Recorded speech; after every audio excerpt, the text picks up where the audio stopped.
मधुरा ऐक ना. बोला की. अगं तिळाचे लाडू केलेस पण लेकीच्या आवडीचं तू विसरलीस.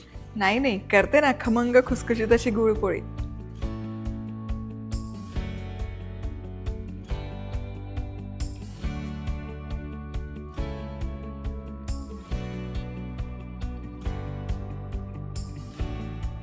आज की नाही पारंपरिक पद्धतीने ही गुळपोळी आपण तयार करणार आहोत.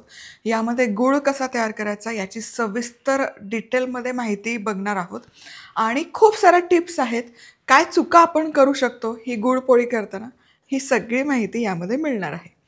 नमस्कार, मी मधुरा. मधुराच रेसिपी मराठीमध्ये तुम्हा सर्वांचं खूप खूप खूप मनापासून स्वागत. व्हिडिओच्या शेवटी छान तुम्हाला एक स्लाईड येईल, टेक्स्ट स्लाईड, ज्यामध्ये अगदी डिटेलमध्ये माहिती असेल की किती कप घेतलेत, किती ग्रॅम घेतलेत, वगैरे वगैरे वगैरे. तर अशा छान छान अचूक प्रमाणबद्ध रेसिपीसाठी मधुराज रेसिपी मराठीला सबस्क्राईब केलं नसेल तर पटकन सबस्क्राईब करा. आता इथे एक डबा घ्यायचा. आता यामध्ये 1.5 कप गूळ घालायचा. आता या डब्याचं झाकण लावूयात. झाकण याकरता लावायचं कारण आपण हा डबा ठेवणार आहोत कुकरमध्ये. आता या पद्धतीने का गूळ तयार करायचा, या पद्धतीने गूळ तयार केलं ना, एकतर काय होतं, संक्रांतीच्या वेळेस बऱ्यापैकी वातावरण थंड असतं. आपण कढईत वगैरे गूळ गरम केल्यानंतर तो थिसतो किंवा कडक होतो. या पद्धतीने गूळ जर आपण मऊ करून घेतला तर त्याचं जे सारण आहे ते अगदी अचूक बनतं. त्यामुळे सगळ्यात महत्त्वाची स्टेप की गूळ आपण कुकरमध्ये वाफवून घेणार आहोत. पाणी घेतलंय, जाळी ठेवली आहे, त्यावर हा डबा, झाकण ठेवूयात. तर आता मध्यम आचेवर आपण कुकरच्या 4 शिट्ट्या करून घेणार आहोत. गुळपोळीचा गुळ इथे बनवून तयार होतोच आहे, पण 10 जानेवारी म्हणजे येत्या शुक्रवारी दुपारी बरोबर 1 वाजता तुमच्यासाठी झकास काहीतरी घेऊन येते आणि ते या बॉक्समध्ये आहे. बरं, आपलं नवीन उत्पादन आहे, प्रॉडक्ट आहे, इतकं मोठं नाही आहे करायला, पण काय असेल कमेंट करून नक्की कळवा. चला, एक हिंट देते. 2007 पासून ते आत्तापर्यंतच्या प्रत्येक रेसिपीचा हे प्रॉडक्ट भाग आहे. काय असेल पटापट पटापट कमेंट करा. 3 लकी ड्रॉ काढणार आहोत, विनर्स काढणार आहोत, त्यांना आमच्याकडून मस्त भेटवस्तू पाठवण्यात येईल. अशाच मस्त चमचमीत आणि झणझणीत रेसिपीजसाठी मधुराज रेसिपी मराठीला सबस्क्राईब करा आणि त्याचबरोबर बेल आयकॉनवरही क्लिक करा. सारण करण्यासाठी पुढची तयारी करूयात. ते म्हणजे तीळ, शेंगदाणे हे व्यवस्थित भाजून घ्यायचे. आता हे ना अचूक प्रमाणबद्ध होणं अगदी गरजेचं आहे, त्यामुळे प्रमाणशीर आहे ते काही आपण जिन्नस घेतोय ते. तर इथे सगळ्यात आधी आपण घेतोय पांढरे तीळ. हे घेतोय आपण,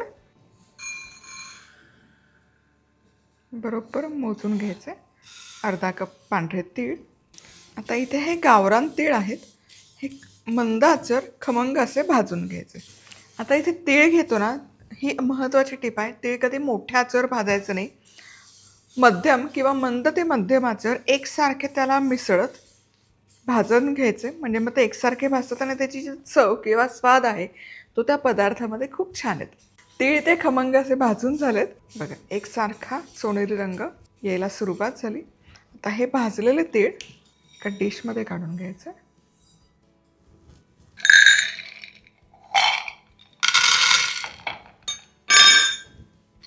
आणि शेंगदाणे देखील खरपूस भाजून घेऊया. शेंगदाणे देखील बघा खरपूस असे भाजून झाले, हेही काढूया. आता हे शेंगदाणे भाजून घेतले, त्याचे टर्फल काढूया. या पद्धतीने काढलं ना तर टर्फल पटकन निघतं. हे बघ. आता याच तव्यामध्ये 2 चमचे साजूक तूप घालायचं. तर आता 2 चमचे 2 टीस्पून आपण इथे साजूक तूप घेऊयात. 2 टेबलस्पून बेसन. बेसन घालणं गरजेचं आहे, त्यामुळे आपलं हे गुळपोळीचा गूळ आहे हा छान एकसंध व्हायला मदत होते. बेसनही खमंग असं भाजून घेऊयात. चला, इथे बेसन देखील खमंग भाजून झालं आहे बघा, हलकासा असा रंग बदलला आहे बेसनचा आणि छान सुवासही दरवळतो. आता हे भाजलेले शेंगदाणे मिक्सरच्या भांड्यात घेऊयात आणि याची आधी पूड तयार करायची. खूप बारीक नाही करायची, हलकीशी ओबडधोबड. आता यामध्ये घालूयात हे भाजलेले पांढरे तीळ. आणि हे तीळ शेंगदाण्यासोबत एकजीव करून घ्यायचं. आणि यामध्येच हे भाजलेलं बेसन आता घालायचं आणि हे देखील सारणासोबत एकसंध करून घ्यायचं.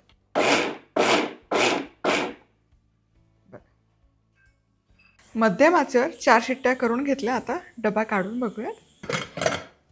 हा डबा बाहेर काढूयात.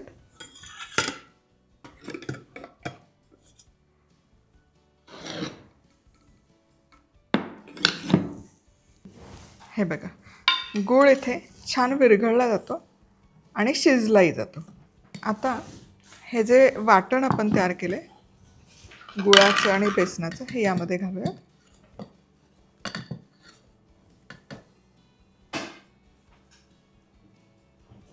हे सगळं मावतं याच्यात.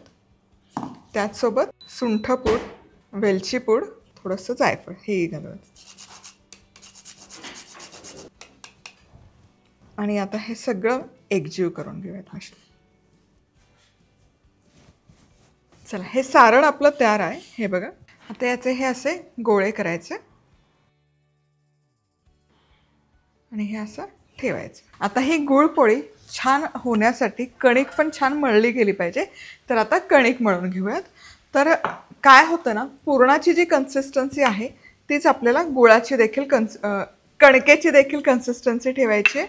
नाहीतर मग काय होतं, सैल जर कणिक झाली आणि पुरण जर घट्ट असेल तर कणिक सरकली जाते आणि पुरण तिथल्या तिथे राहतं किंवा जे सारण आहे तिथल्या तिथे राहतं. त्यामुळे आता आपण हे कसं गोळा मळायचं ते बघूया. तर सगळ्यात आधी 1 कप गव्हाचं पीठ घेतलेलं आहे. यामध्ये अर्धा कप मैदा घेतोय, चवीपुरतं मीठ, साजूक तूप. तुपाऐवजी तेल वापरलं तरी चालेल, पण शक्यतो तूप घाला, त्याची चव छान येते.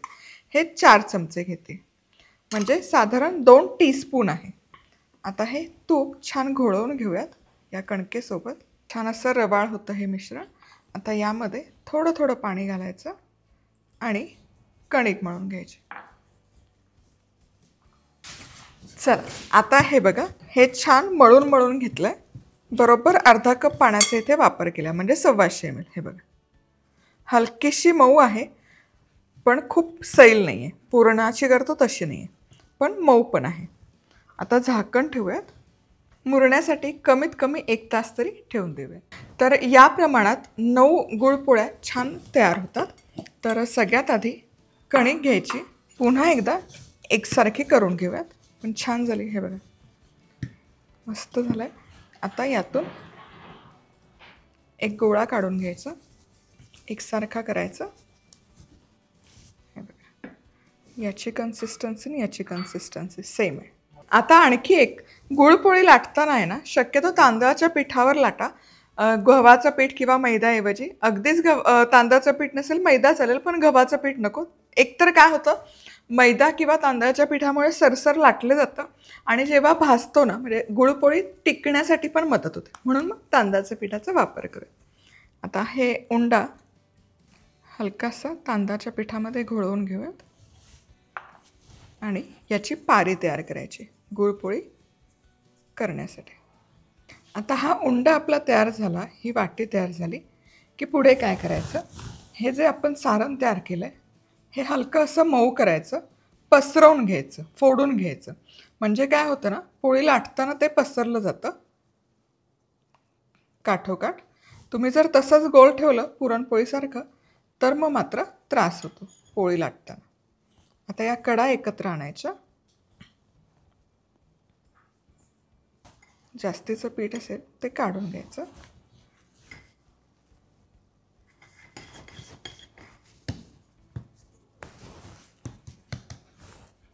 थोडंसं तांदळाचं पीठ लावायचं, हलक्या हाताने लाटून घ्यायचं. खूप जोर नका लावू, अगदी हलक्या हाताने लाटून घ्यायचं.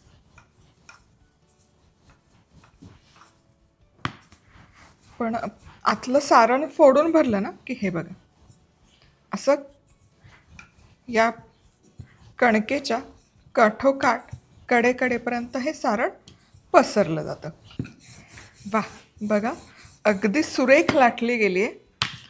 जे सारण आहे ते अगदी शिगोशिक पसरलं जातं. हलकीशी पातळच करायची, फार अशी जाड ठेवायची नाही गुळपोळी. तांदळाच्या पिठामुळे ना सरसरीत अशी लाटली जाते ही गुळपोळी, अजिबात लाटायला त्रास होत नाही. आणि सगळ्यात ही महत्त्वाची टीप आहे, उंडा भरताना आहे ना तो फोडून घ्या, पसरवून घ्या, म्हणजे मग ते पोळी लाटताना पूर्ण काठोकाठ पसरलं जातं. तुम्ही जर तो उंडा तसाच ठेवला ना तर तो नीट पसरला नाही जाणार. आणि गुळपोळीला आहे ना सगळ्या पोळ्या निगुतीने लाटून मग नंतर निगुतीने भाजून घेतला तर बरं पडतं. बघा ही पुढची पोळी पण बघा, काठोकाठ सारण असं पसरलं जातं. पोळी लाटतानाही अजिबात त्रास होत नाही. या प्रकारे सारण करून जर तुम्ही गुळपोळी केली ना तर ती कमाल होते. आता गुळाचं प्रत कशी आहे त्यावर तो किती पातळ होतो हे अवलंबून असतो. काही गुळ असतात त्याचं खूप पाणी पाणी होतं, तसं झालं तरी काळजी करू नका, जसजसं ते थंड होतं तसतसं मिश्रण आळतं. एनिवे आपण बेसन वगैरे घातलं त्यामुळे ते घट्ट व्हायला मदत होते. पण इन केस हे लाटत असताना हवा जर खूप कोरडी असेल तर हे गरम म्हणजे घट्ट खूप झाले, कडक झाले असं तुम्हाला वाटलं तर काही काळजी नको करू. एका डब्यात हे भरा आणि गरम पाण्याच्या वाफेत ते अगदी, किंवा गरम कुकरमध्ये जरी 5 मिनिट ठेवलं तरी हे मऊ होतं आणि लाटायला सोपं होतं. मायक्रोवेव्ह असेल तर 10 सेकंद मायक्रोवेव्ह करा, गोळा पटकन मऊ होतो आणि लाटायला मग सोपं जातं. पण बघा खूप खूप सोपी आहे ही मेथड आणि अगदी पारंपरिक पद्धतीने म्हणतो ना तशी ही गुळपोळी आपली तयार होते. चला आता गुळपोळी भाजून घेऊयात. तर भाजण्यासाठी गॅस सुरू करा, मंद आचेवर सुरू करायचा, तवा ठेवला. तर हा आहे लोखंडाचा तवा. गुळपोळी कधीच मोठ्या आचेवर भाजू नका, एकदम मंद आचेवर भाजा आणि निगुतीने भाजा, एकसारखी भाजा, म्हणजे ती कच्ची नाही राहत. आता लोखंडी तवा म्हणून सगळ्यात आधी मी थोडंसं साधूक तूप लावून घेते, जेणेकरून तव्याला चिकटू नये. मला वाटतं तवा खूप तापला आहे म्हणून मी गॅस बंद केला आहे. आता ही पोळी घ्यायची, ही जी बाजू आहे जिथे जास्त पीठ वाटतं ही तव्याच्या बेसला ठेवायची. तर गॅस करते सुरू, अगदी मंद आचेवर, अगदी निगुतीने भाजायची, म्हणून मग लाटता लाटता शक्यतो नाही भाजलं तरी चालतं. आता या पोळीच्या वरच्या बाजूला पण हलकंसं तूप लावते. पहिलाच तव्याचा ताव आहे आणि लोखंडी तवा आहे, त्याला चिकटायची शक्यता असते, म्हणून मग थोडंसं मी लावते. वा बघा सुंदर भाजली जाते. वा वा फुगली की सुरेख. काही उलटवूया, अलट पलट करूनच शक्यतो भाजून घ्या. खूप वेळ एक बाजू नका ठेवू भाजायला, नाहीतर गुळ बाहेर येतो आणि मग ती पोळीचा रंग पूर्ण बदलून जातो. बघा सुंदर अशी एकसारखी कडोकड एकतर लाटली पण गेली आणि भाजली पण गेली, कुठेच कच्ची नाही आहे ही पोळी, ही अशी भाजली गेली पाहिजे. वा आणि फुगतीये पण. वा काय सुरेख रंग आला. आता ही काढूयात जाळीवर आणि याच प्रकारे सगळ्या पोळ्या मी भाजून घेते. पोळी तव्यात घालताना गॅस हलका बंद करते, जेणेकरून पोळी करपायला नको. तुपाऐवजी तेल वापरलं तरी काहीच हरकत नाही. सगळ्या कडा दाबून दाबून भाजून घ्यायच्या जाळीवर. लोखंडी तवा आहे, फटाफट फटाफट तापतो, त्यामुळे मी पुढची पोळी टाकताना गॅस सरळ बंद करते, जेणेकरून पोळी करपायला नको किंवा तव्याला चिकटायला नको. मग पोळी घातलं पुन्हा अगदी मंद आचेवर गॅस सुरू करायचा. बरं याच प्रकारे आता निगुतीने सगळ्या पोळ्या भाजून घेते. थंड करायला ठेवायच्या. गरम गरम पोळी खाऊ नका, गुळाचा जोरदार चटका बसतो, त्यामुळे थंड करून खा.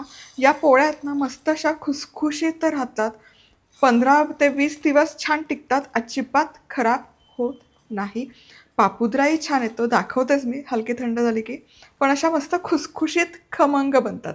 बरं जे मी प्रमाणात घेतलं होतं म्हणजे 1 कप गव्हाचं पीठ आणि अर्धा कप मैदा, तर पुन्हा अर्धा कप गव्हाचं पीठ आणि पाव कप मैदा घेऊन पुन्हा मळून घेतलं. म्हणजे तुम्हाला 9 या पोळ्या करण्यासाठी 1.5 कप गव्हाचं पीठ आणि पाऊण कप मैदा इथे लागणार आहे. त्या प्रमाणात तुम्ही मळून घ्या, म्हणजे पारी आणि सारण याचं प्रपोर्शन बरोबर होतं. तर एंड स्लाईडमध्ये पण अपडेट करताना मी ते व्यवस्थित देते अपडेट करून, पण घेताना मी 1 कप आणि अर्धा कप घेतलं.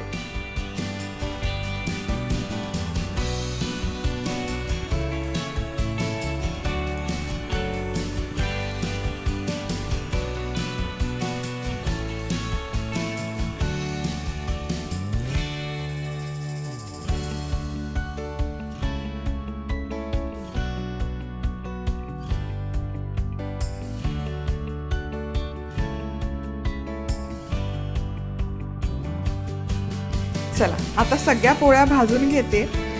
थंड झाला की हवा बंद डब्यात भरून ठेवा आणि जेव्हा हवं तेव्हा काढून खा. रेसिपी आवडली तर लाईक, कमेंट, सबस्क्राईब आणि पुन्हा भेटूयात. तोवर मस्त राहा, खुश राहा, आनंदी राहा आणि सगळ्यात महत्त्वाचं खात राहा. मधुराज रेसिपी. मधुराज रेसिपी, महाराष्ट्राची अस्सल चव.